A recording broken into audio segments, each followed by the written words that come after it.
GIDC અને એપીએમસીમાં ભારે વાહનોના પ્રવેશને લઈને રજૂઆત કરવામાં આવી। ગૃહ રાજ્ય પ્રધાનને જીસીસીઆઈ દ્વારા લેખિત રજૂઆત કરવામાં આવી છે, જેમાં અમદાવાદ રિંગ રોડ પર આવેલા એપીએમસી અને જીઆઈડીસીમાં વાહનને પ્રવેશ માટેની રજૂઆત કરવામાં આવી।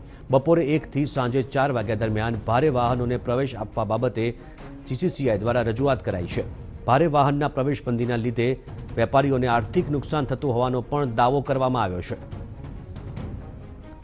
તો આજ વિશે વધુ માહિતી લઈશું સંવાદદાતા સચિન પાટીલ પાસેથી। સચિન, જે રીતે ચેમ્બર ઓફ કોમર્સે રજૂઆત કરી છે ભારે વાહનોના પ્રવેશને લઈને, પરંતુ અમદાવાદ જેવા શહેરમાં છેલ્લા ઘણા સમયથી, ઘણા મહિનાઓથી ભારે વાહન ઉપર પ્રવેશબંધી છે, તો પછી આ રજૂઆત કરવા પાછળનું કારણ શું છે?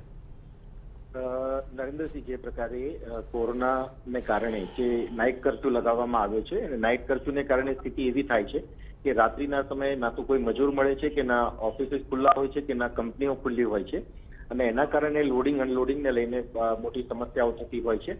અને એના કારણે જે પ્રક્રિયા છે, પ્રક્રિયામાં ખૂબ વિલંબ થતો હોય છે માલ લોડિંગ અનલોડિંગ કરવાને લઈને।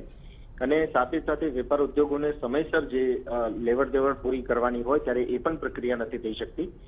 એટલે આ પ્રક્રિયા જે છે એના કારણે આર્થિક જે નુકસાન છે, નુકસાન ભોગવવું પડી રહ્યું છે, અને એના કારણે આ રજૂઆત કરવામાં આવી છે કે બપોરના 1 થી 4 વાગ્યા સુધીનો જે સમયગાળો છે, સમયગાળા દરમિયાન એસપી રિંગ રોડ જે છે ત્યાં પ્રવેશ કરી શકાય એવી પ્રકારની મંજૂરી આપવામાં આવે, જેના કારણે જે લોડિંગ અનલોડિંગનું જે એમનું કામ છે, પ્રક્રિયા આખી એમની પૂર્ણ થઈ શકે, અને જે બિઝનેસ જે એમનો છે, કંપનીઓ જે એમની એ સુચારુ રૂપથી ચાલી શકે। આભાર સચિન, સમગ્ર જાણકારી બદલ। તો ગૃહ રાજ્ય પ્રધાનને રજૂઆત કરવામાં આવી છે ભારે વાહનોના જે પ્રવેશ પર પ્રતિબંધ છે તેને થોડા સમય માટે દૂર કરવા માટેની આ રજૂઆત કરાઈ છે।